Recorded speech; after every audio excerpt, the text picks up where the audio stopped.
Dulu, saat pengumuman kelulusan dan kabar bahwa kami diterima di Universitas Erlangga datang, rasanya benar-benar campur aduk.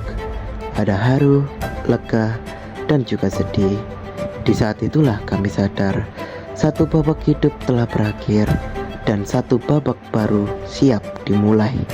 Namun, aku juga teringat masa-masa SMA yang tak mudah. Waktu SMA, aku juga pernah merasa tertekan dengan tuntutan nilai yang tinggi tiap mata pelajaran. Rasanya berat, penuh deadline, dan kadang aku merasa gak sanggup. Aku juga pernah berada di titik itu. Sampai akhirnya aku sempat menyerah dan memilih jalan yang salah, mencontek. Hanya demi nilai yang cukup. Tekanan dari guru, teman, bahkan keluarga membuatku merasa terpojok dan kehilangan arah. Selain akademik, tekanan dari lingkungan sekitar, termasuk keluarga, bahkan ekspektasi non-akademik, membuat aku semakin stres. Nah, suatu hari dosen kita beri tugas proyek kelompok yang harus melakukan studi lapangan tentang tekanan akademik. Awalnya aku takut banget, jangan-jangan nanti kelompoknya nggak cocok. Tapi ternyata kita sangatlah cocok. Akhirnya kelompok ini sangat kompak dan luar biasa. Semua semangat dan punya pengalaman yang ingin dibagi. Kami kemudian memutuskan untuk melakukan studi lapangan di SMA Negeri 10 Surabaya, sebuah sekolah favorit yang jelas punya standar akademik yang tinggi. Kami ingin tahu lebih dalam bagaimana tekanan akademik dan non-akademik itu mempengaruhi kehidupan siswa, termasuk perilaku mereka. Kenapa kami memilih tema ini? Karena kami tahu rasanya menjadi siswa yang terus dituntut untuk sempurna. Kami pernah merasakan sendiri beratnya beban itu, dan kami ingin memahami dampaknya bagi generasi setelah kami.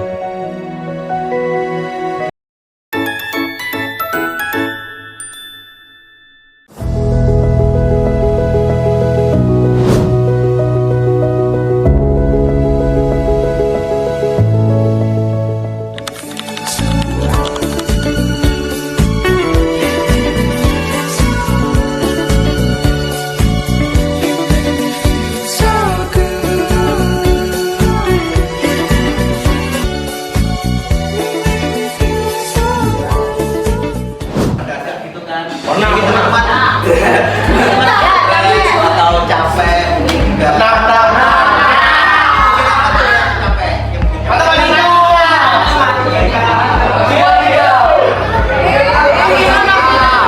teman-teman juga merasa kayak waduh aku dapat nilai sudah kurang dikit lagi loh. Ada siswa tidak dapat menghargai dan menilai terus kaitan dengan tadi masnya lolos UTBK kan ya, berarti kan sebelum menghadapi UTBK kita mengalami stres kegagalan SNBP. Coba dijelaskan masnya kenapa ada SNBP terus habis itu ada UTBK dan gimana caranya biar bisa bangkit lagi. Pak, saya mau bertanya. Bahasa Indo, siapa Marcel? Dari Parwi. Sudah ya kak, kalau bedanya nolem sama interview itu apa? Assalamualaikum warahmatullahi wabarakatuh. Nama saya Abdono, panggil saja saya Nawab dari Absen Bapak. Saya mau nanya nih kak, cara meningkatkan pikiran kita itu gimana sih biar kayak misal habis belajar biar gak lupa itu gimana? Ya, jangan gitu sih tapi ya, kayak gitu. Dikasih hadiah.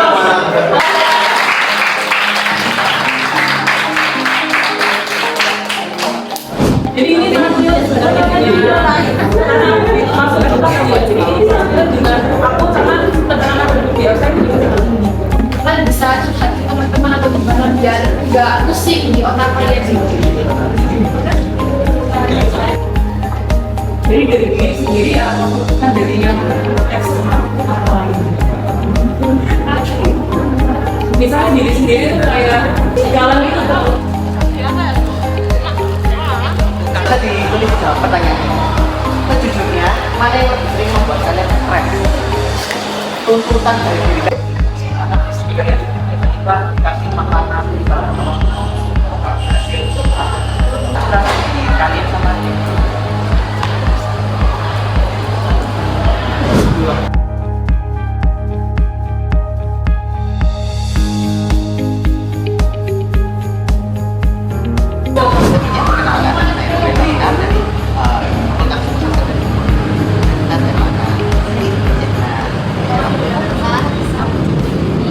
kita mau mulai sesi wawancara ya. Sebelum itu ingin pertanyaan pertama,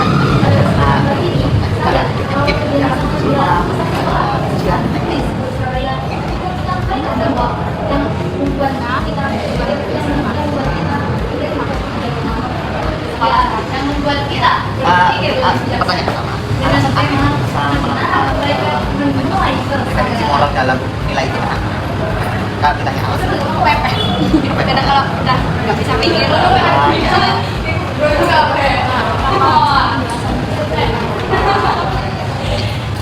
pertanyaan kedua, jika kalian disuruh nilai tinggi bagi kalian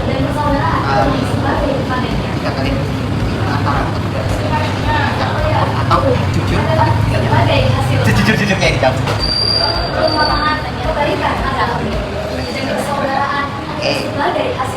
nomor kita ini dari ini kan adakah yang menuntut kalian seperti kembalikan sebuah pertanyaan dari keluarga atau kalau sama ini sebenarnya nggak ada hadir karena kita teman-teman tuh kayak jadi ngerasa kayak pressure aja kan malu toh kan ya wis nama saya Moren dari Fakultas Ilmu Sosial.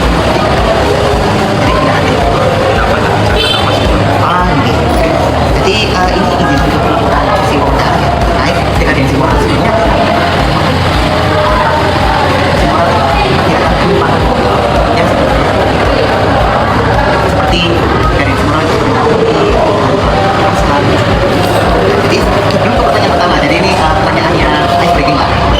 Adina pernah mempraktekkan apakah konteks itu pernah dalam konteks seperti mempraktek atau kayak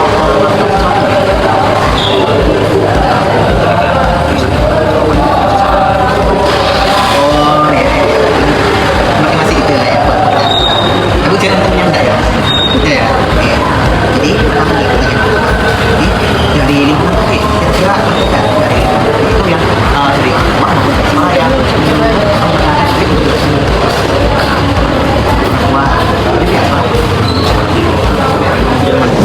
Apakah sekolah memiliki kebijakan khusus untuk menjaga keseimbangan antara prestasi akademik dan kesehatan mental siswa? Jika iya, apa contohnya? Oke, mental ya. Jadi kalau mental memang kita punya program khusus ya, seperti program ibadah. Kalau terkait pembelajaran sebenarnya memang saya sendiri bukan bidangnya ya, jadi memang ada bidang di kurikulum. Jadi saya mungkin menjawab sebisanya aja.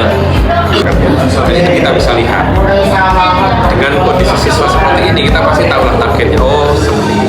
Jadi kita tidak menjelaskan siswa nilai-nilai mata pelajarannya kurang terlalu koheren dengan apa yang mereka minati. Lalu juga ada masukan untuk lebih meneratakan sarana dan prasarana antara eskul lainnya seperti itu. Lalu juga ada masukan terakhir Bapak untuk mengurangi kebutuhan gadget dalam ujian Bapak, sehingga tidak terjadinya pelanggaran moral seperti contekan. Kami berharap dengan penelitian ini, suara siswa seperti kami dulu bisa terdengar dan menjadi bahan refleksi bagi semua pihak, sekolah, orang tua, dan pemerintah. Yang terpenting, kami tidak ingin adik-adik kami menanggung beban yang sama. Jika melalui penelitian kecil ini, kami bisa memberi sedikit perubahan, Sedikit saja, itu sudah sangat berarti bagi kami. Hasil survei terhadap 21 responden siswa kelas 10 dan 12 di SMAN 10 Surabaya sangatlah menggemparkan. Terungkap gambaran yang komprehensif mengenai pengalaman yang mereka alami. Data menunjukkan bahwa hanya 4,76% siswa yang tidak menunjukkan tekanan sama sekali. Sementara itu, 95,24% siswa merasakan berbagai bentuk tekanan, baik dari tekanan akademik yang menjadi sumber stres paling dominan dialami oleh 47,61 responden. Sementara tekanan non-akademik dilaporkan oleh 23,8% siswa. Temuan yang signifikan ini adalah bahwa 23,8 siswa mengalami tekanan di kedua belah bidang, yaitu baik akademik maupun non-akademik. Hal ini menjadi concern kami sebagai kelompok 7. Hari terasa begitu cepat.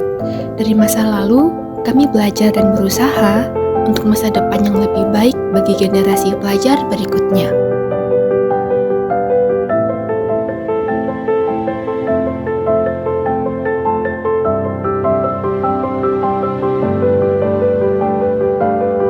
Sebagai kesatria muda Erlangga, kami siap membawa